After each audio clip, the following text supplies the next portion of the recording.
صحبت میکنم، این بازار تکون میدم. حالا راجع به پرایس اکشن صحبت میکنم. علاوه پرایس اکشن سطوح مهم معتبر حمایت مقاومتی یا مثلا سطوح مهم مورب و اینا چجوریه؟ به سطوح مورب که جداست. ما الان فقط حمایت مقاومت یا هم سطوح افقی صحبت میکنیم. راجع به سطوح افقی کلا صحبت میکنیم که علاوه پرایس اکشن کدومش معتبرتره. اصولا سطوحی که بیشتر از 2 برخورد یا بیشتر 2 برخورد یعنی 2 تا چندین برخورد با یه برخورد به حساب نمیاد، ولی در یک صورت به حساب میاد با یک برخورد. اینکه خورده باشه به یک نقطه‌ای از اونجا خیلی بلند شده باشه و از اونجا قشنگ یک روند جدیدی و یک سایکل، یک چرخه جدیدی رو درست کرده باشه، این علاوه پرایسینگ حساب میاد. ولی اصولا اگر مثلا خیلی کوچیک باشه میگن باید بیشتر 2 الا به بالا برخورد داشته باشه، ولی این بالاش هم لحاظ پرایس این هم قدیمیه و خیلی مبتدیه. میگه که تا مثلا پرایس میگه که تا 5 تا برخورد بیشتر اون خط دیگه جون نداره، ولی نه، من خودم همین رو تکذیب میکنم چون خیلی مبتدیه و اصولا توی کتاب‌های خیلی قدیمی و برای آماتوری نوشته شده و یعنی یک سطوح مهم بیش از 5 تا برخورد هم ساپورت میکنه. اصلا همه چی بستگی به قیمت و حجم معاملات داره. سر همین سطوح مهم اینطوری مثلا پیداش میکنن. پس یه برخوردم میشه ولی در یک صورت پارامتری که گفتم. حالا بریم رو چارت. خب الان اینجا ما یک سطح مهم، من همه سطح مهم که همه خطا رو من پاک کنم.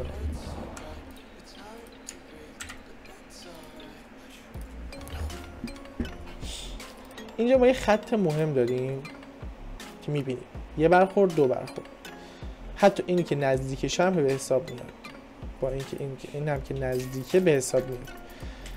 2 تا برخورد داشته که ما این قشنگ میتونیم به عنوان یک سطوح مهم در نظر بگیریم. برای چی؟ شما اینجا دقت کنید. منم دلیل مهم بودنش رو میگم. یه برخورد بوده، خب ما اینجا که نمیدونیم فعلا سطوح مهمیه. من میخوام اینو بگیرم، درس از اینجا باید بگیرم. ببینید وقتی که میخوره شادو میزنه از 2 طرف و از اونور یه کندل با شادو به این سمت، به سمت نزولی میزنه.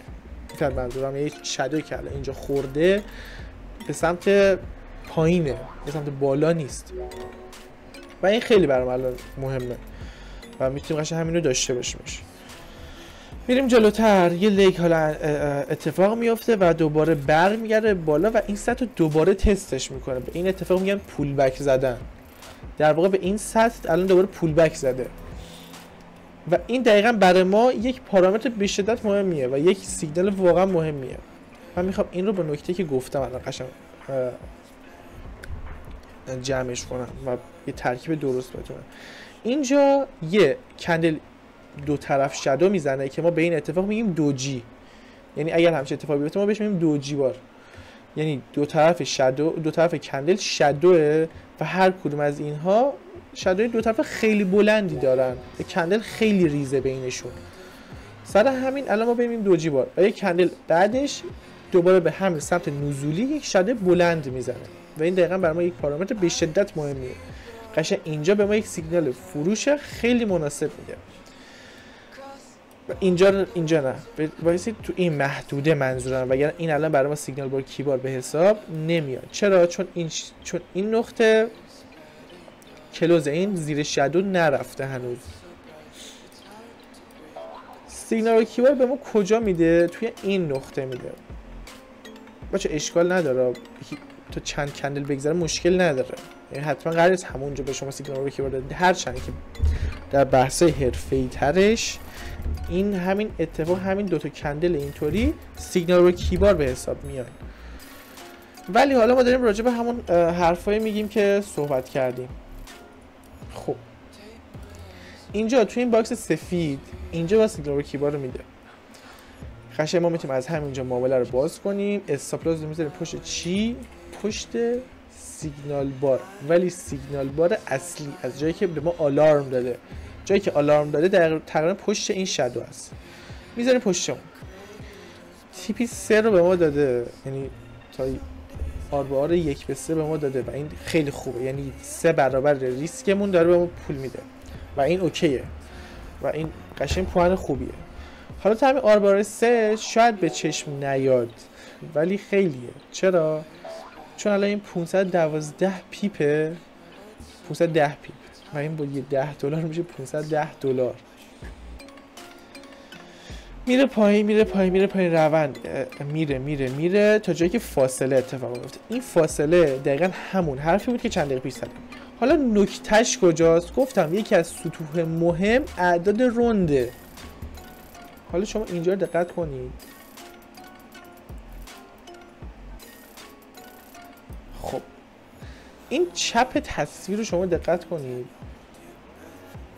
چه میتونید زومش کنید؟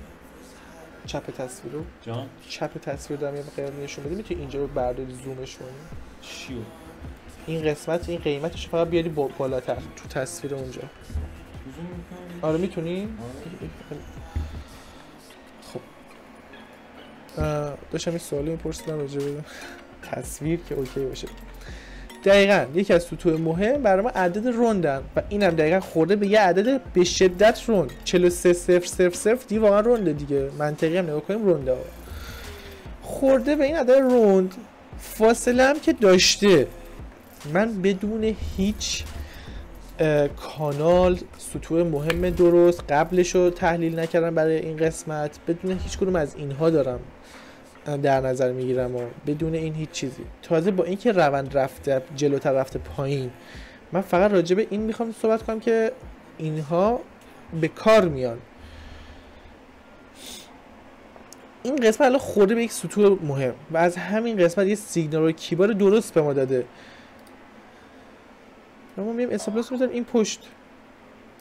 من کار ندارم، من میدونم نشونم دادم، من میدونم این تیپیش جلوتر نمیخوره.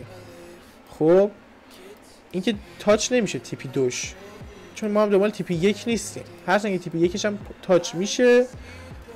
یه نکته هم بگم حالا صرفا اگر همچین کندلایی بود اصولا استاپلاس رو میذارن 80% کندل، یعنی میفته اینجاها، ولی ما اصلا با این کار نداره. من میخوام بذارم این پشت. تیپی 1 همین 122 پوینته، یعنی $122 با یه معامله $10. خیلی حرفه. ما شما $5 رو با هم دارید پارسا جان میگم که $5 رو با هم دادی. خیلی حرفه در کل 122 پوینته بچه. پوینت پیپ هم به حساب میاد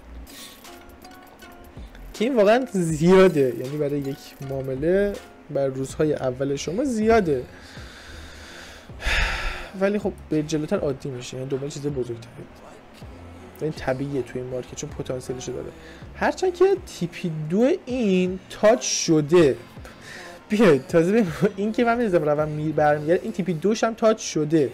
اینا تیپی 2 قشنگ با این شادو این قسمت تاچ شده، با این شادو اینجا دقیقاً رفته رو تیپی 2.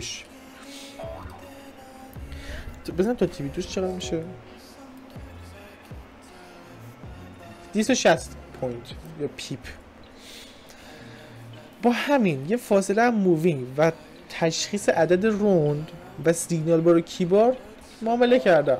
به همین راحتی بچه دارم میگم به همین راحتی نسبت به همین چیزهایی که گفتم به همین راحتی